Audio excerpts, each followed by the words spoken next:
Terima kasih pemirsa, Anda masih bersama kami dalam Kominfo Newsroom. Pemirsa, pada acara Gerakan Nasional Bangga Buatan Indonesia, Presiden Republik Indonesia Joko Widodo menyerukan kementerian, lembaga, pemerintah daerah agar tidak menggunakan uang negara untuk membeli barang-barang impor. Lebih lanjut, Presiden juga mengimbau produk-produk lokal hendaknya dapat segera masuk pada katalog elektronik.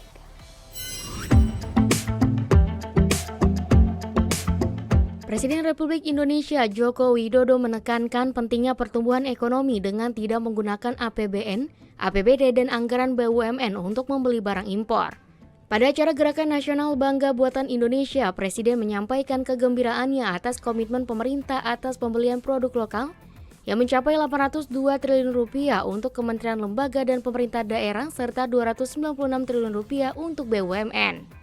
Namun, Presiden juga akan memantau jajarannya agar segera merealisasikan komitmen pembelian serta pemanfaatan produk dalam negeri tersebut. Saya senang komitmennya sudah mencapai 802 triliun. Komitmen. Itu untuk kementerian, lembaga, dan Pemda, 802 triliun. Kemudian BUMN, 296 triliun. Komitmen. Yang kita perlukan adalah realisasi. Bagaimana merealisasikan? Karena realisasi masih di bawah 10%.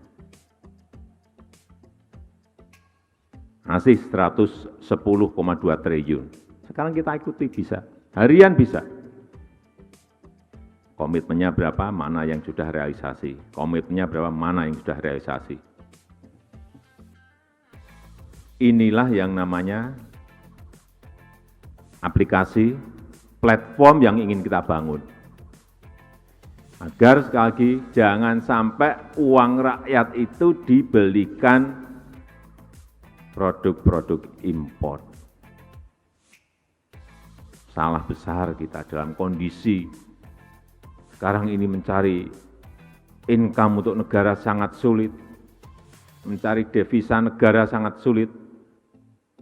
Nah, uang di APBN, APBD, di BUMN mah dibelikan barang impor, produk-produk luar. Gimana enggak salah?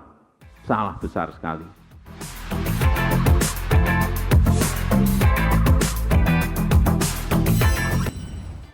Pemerintah terus berkoordinasi untuk memastikan belanja produk dalam negeri serta UMKM terserap secara optimal.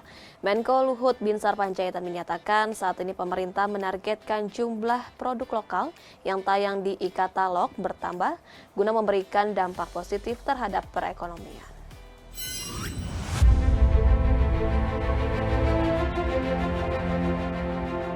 Menteri Koordinator Bidang Kemaritiman dan Investasi Luhut Binsar Panjaitan terus mendorong percepatan realisasi belanja produk dalam negeri dan usaha mikro dan kecil serta pemanfaatan katalog elektronik. Menko Luhut juga melaporkan bahwa saat ini pihaknya telah mengkoordinasikan adanya perubahan signifikan dan besar-besaran pada sistem belanja negara, termasuk di lembaga kebijakan pengadaan barang atau jasa pemerintah. Pihaknya mengawal pemangkasan tahapan birokrasi pada sistem katalog elektronik dari 8 tahap menjadi 2 tahap untuk e-katalog nasional dan dari 9 tahap menjadi 2 tahap untuk e-katalog lokal. Terkait arahan Bapak Presiden untuk target 1 juta produk yang harus tayang di e-katalog tahun 2022, dapat kami laporkan per 24 Mei hari ini sudah tayang 340.342 produk di e-katalog. Ini saya kira kerja keras dari Kepala LKPP. Di sisi lain, kami juga terus berupaya mendorong penayangan e-katalog lokal oleh seluruh Pemda. Di sisi lain, baru terdapat 46 Pemda yang telah menayangkan e-katalog lokal. Untuk itu, kami mohon Kemendagri perlu memastikan 496 Pemda segera menayangkan e-katalog lokal pada Selasa 31 Mei 2022.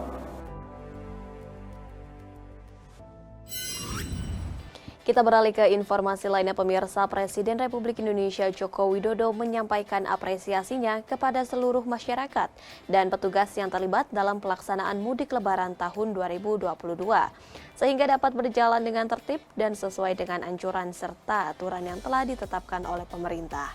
Apresiasi tersebut disampaikan Kepala Negara saat memimpin rapat terbatas dengan sejumlah menteri terkait evaluasi mudik lebaran 2022.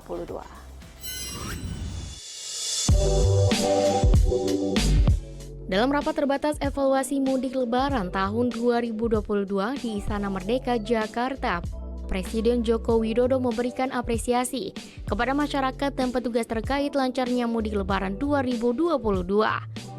Mengingat pelaksanaan mudik lebaran tahun 2022 berjalan dengan tertib dan sesuai dengan anjuran serta aturan yang telah ditetapkan pemerintah. Sehingga alhamdulillah mudik kemarin berlangsung aman dan sehat tanpa ada peristiwa yang berakibat fatal serta tidak ada penambahan kasus COVID-19 yang berarti. Berdasarkan data yang diterima Presiden, jumlah penumpang umum pada H-7 serta H+7 Lebaran tahun 2022 mengalami penurunan dibandingkan pada tahun 2019 karena adanya peralihan kepada moda kendaraan pribadi. Selain itu, kejadian kecelakaan pada mudik lebaran tahun 2022 juga mengalami penurunan sebesar 45% dibandingkan dengan tahun 2019, yaitu dari 3.199 kasus menjadi 1.763 kasus. Dan dari survei yang dilakukan oleh Lembaga Survei Indonesia, mayoritas masyarakat menyatakan kepuasannya terhadap penyelenggaraan mudik lebaran tahun ini. Meski demikian, Presiden menekankan sejumlah hal yang harus diperhatikan jajarannya agar penyelenggaraan mudik selanjutnya dapat berjalan dengan lebih baik. Salah satunya yakni Presiden meminta jajarannya untuk terus menyempurnakan kebijakan terkait mudik lebaran termasuk manajemen rekayasa lalu lintas. Yang kedua, terus kita perbaiki, kita sempurnakan manajemen rekayasa lalu lintas, mulai dari manajemen ganjil genap, one way, kontraflow, di jalan tol maupun di non-tol, sehingga tidak terjadi penumpukan kendaraan dan juga tersedianya rest area yang representatif dan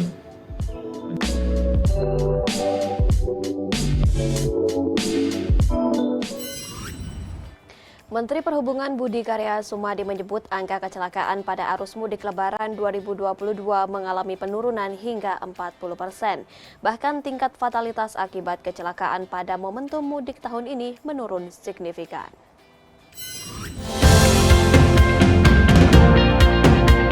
Pemerintah menyatakan pelaksanaan mudik 2022 berjalan sukses. Hal itu dinilai dari turunnya angka kecelakaan yang cukup signifikan mencapai 40%. Sementara itu, angka kematian akibat kecelakaan turun 72% dibandingkan dengan tahun 2019.